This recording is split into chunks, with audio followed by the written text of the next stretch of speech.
Now that we are well beyond opening weekend, we're going to get more into the politics of Joker. And the big takeaway here is that after all of the fake news about Joker being an incel movie, the left is finally starting to realize what the movie is really about.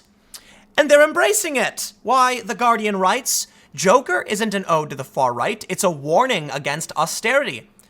It took you this long to realize it? Perhaps those that were writing all the stories about incels were lying to you, and I don't know why. Perhaps it is, mob mentality, right? You had this film, Joker, which I think is fantastic and amazing, and spoiler warning for those that haven't seen it. Spoiler warning, stay tuned. You had it won an award in Venice, an 8-minute standing ovation. It was critically acclaimed before it came out, but then all of a sudden, over on this side of the planet, Toronto Film Festival, they started saying it was an incel movie, it was dangerous, it was going to inspire mass violence, all of these things. Absurd. You know what I think happened? I've talked about this phenomenon before. Here's what happens in media. When Trump emerges, someone says, is Trump being racist? And it gets 1 million views. And they go, whoa, we got 1 million views, what do we do? Well, we can't write the same story twice, right? Trump is a racist. Then the next story, well, what do we write now? Trump is the worst racist. And Trump is almost as bad as Hitler, and then Trump is as bad, and then Trump is worse than. You see where it goes? So here's what I think happened with Joker. The movie is seen by some critics, and one person says, don't the incels or whatever like Joker, because they use that clown meme? Oh, man. And so they write it up. They write up this blog, and they say, the Joker is, has some incel undertones. Someone else sees that and says, woo, they got a bunch of views. I want those views. Joker is an incel movie. Ooh, but seriously, think about how it escalated. Joker's an incel, it's got incel, it could be seen by incels. Oh, it's a movie for incels. He's a hero to the white underclass that created Trump. And then finally, they are going to inspire violence. That's where they ended. They chased themselves off a cliff. In reality, the movie is about a dude who's mentally ill. And there's a scene where a woman of color tells him, you don't matter. They don't care about you and they don't care about me either. And he says, how am I going to get my medication? I don't know. And then later on, he's got some dudes at his apartment, guys he doesn't like. One guy he likes. And he's got this twisted look on his face. And they were like, are you taking your medicine? And he goes, no. That was a huge point of the movie.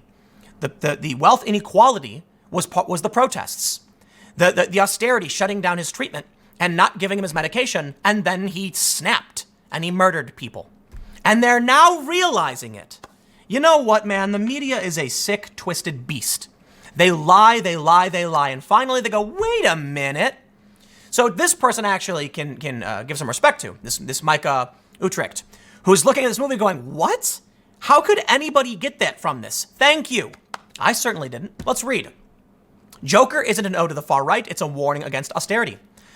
Midway through a screening of Joker this weekend at a Chicago theater, I leaned over to a friend seated next to me and whispered, is this the same movie that everyone has been talking about? That's exactly what I thought. That is exactly how I felt when I watched this film. I was like, what? That one guy's holding up a sign saying Thomas Wayne's a fascist. Like, that is, what?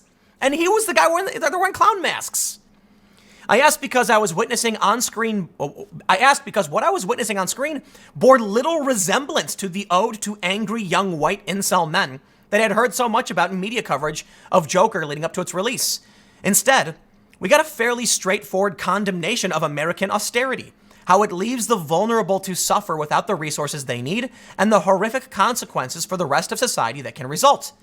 Yes, if there is anything to take away, it's that Joker is not political. The individual was a nihilist, and he felt validated when people latched on to something he did.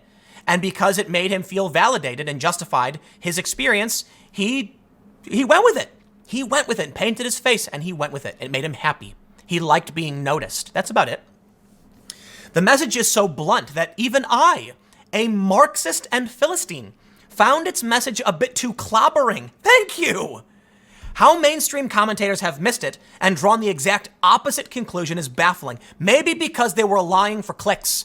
Maybe when CNN wrote that story saying, Joker is an ode to the Trumpian world. He is Trump himself dancing on that car. I was like, what? The guy, Joker dancing in the car, was surrounded by anti-austerity, wealth inequality protesters dressed like Antifa, in which previously we saw a guy holding up a sign accusing Thomas Wayne of being a fascist. And then somebody went and killed Thomas Wayne. Are you nuts? They called that guy Trump. Yeah, this person can see it. Arthur Fleck, the protagonist and eventual Joker, is a poor young white mentally ill man who works as a clown and seems to enjoy it. In the film's opening scene, he is beaten up by a rowdy group of teenagers, some of whom appear to be teens of color. Watching this opening, I thought, here it is.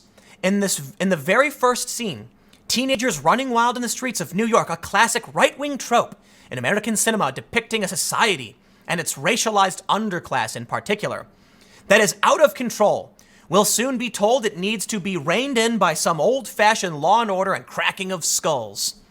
In the locker room of the clown agency, when a coworker calls the teens animals and savages, Arthur explicitly rejects dehumanizing the teens. They're just kids, he responds. Bruises visible on his body. A body for which Joaquin Phoenix lost 52 pounds ahead of filming. With a disturbingly protruding spine and ribs that is physically ravaged by the austerity-racked society Arthur lives in, wasting away in front of our eyes, he defends his assailants and rejects his coworkers' racist epithets.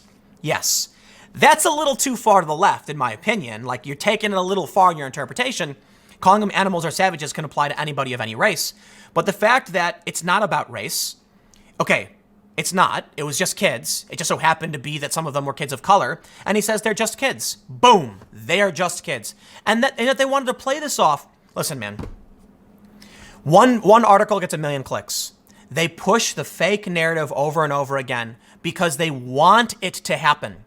They want the violence. It is traffic. They love Trump. They love the Trump bump. Calling Joker Trump, please. Absolutely not. That is absurd. Since critics depicted this film as a film for the right, whose overtly racist views are well known, I expected the depictions of characters of color to be bigoted. But interestingly, almost all of the violence he eventually metes out as he sinks deeper and deeper into a full-blown breakdown, save for the movie's final scene, at which point Joker's nihilistic brutality has fully blossomed. Now wanton and indiscriminate, it's against white men, many of them wealthy. Yes, the people who get killed are wealthy white men. How insane were these stories? Thomas Wayne. Dude, that scene when the guy walks up and says, okay, spoilers, I warned you. But that scene on the set of the TV show with Murray, and he tells the joke, what do you get when you cross, a mentally ill man, you take away his medication? You get what you effing deserve, and then bang, who did he kill? Wealthy white guy telling him, you don't know, and then Arthur saying, you don't know how we live. And what happens next? Okay, the 3 guys who get killed on the train, white Wall Street dudes, white males, TV host, white male, and finally Thomas Wayne, white male. And the dude in the mask repeats what the Joker said on the TV. Hey Wayne, you get what you effing deserve. Bang. Oh, that was powerful, man. It was powerful and well done. And everything came together. It was really, really well done. My mind was blown. I was sitting there the last few minutes of that movie just like, wow. And how do you walk away from that thinking it was a far-right incel movie? That he goes and kills white males. You think that's something that a conservative's gonna write? No, you nuts. And that's exactly what this person realized. He defends the kids. They're just kids, right? And he goes after the rich. Joker was a nihilist. Joker didn't kill Thomas Wayne, right? But in the end, he loved that people validated him. And so he's like a person who knows that the shock will get him attention. That's what it's all about. That's what these, you know what? If I could compare anyone or anything to the Joker, it's the media companies themselves. It's CNN. The nihilistic drive for attention and validation that will say anything and do anything for those clicks. A passing interaction with a neighbor, a single black mother who lives on his floor, leads to a disturbing and delusional romantic obsession with her. And he goes on, yada, yada, yada. But in the end, all he does is when he goes into her house and then she says leave, he does. There's no violence, there's no racism, there's no bigotry. He just leaves. There's nothing incel there. Likewise, in a scene whose political message was so blunt that it could have appeared in a mid-century Stalinist propaganda film, his social worker and counselor, another black woman, with whom he has a tense but clearly significant relationship, is forced to tell him that due to recent budget cuts, their office would be shutting down. Arthur asks her where he's going to get his medication. She has no answer for him. They don't give an S about people like you, Arthur.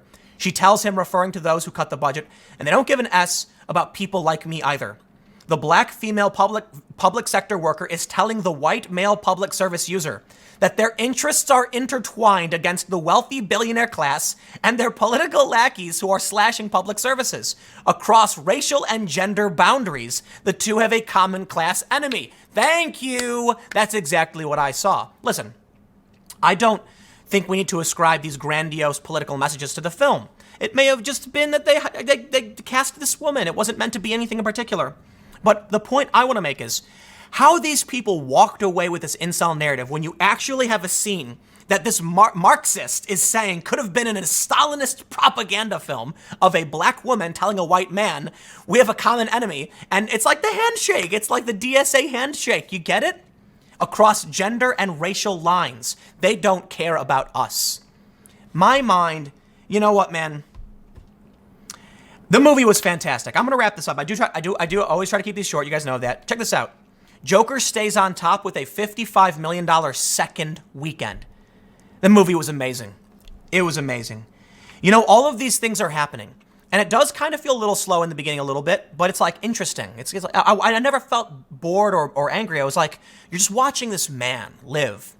And then things start coming together. But boy, I'll tell you what, it started spinning up so fast in the end when all of a sudden the pieces fall into place about Batman, the Thomas Wayne, Joker, it's so good. I'll leave it there. Thanks for hanging out. Stick around. I got a couple more segments coming up in a few minutes, and I will see you all shortly.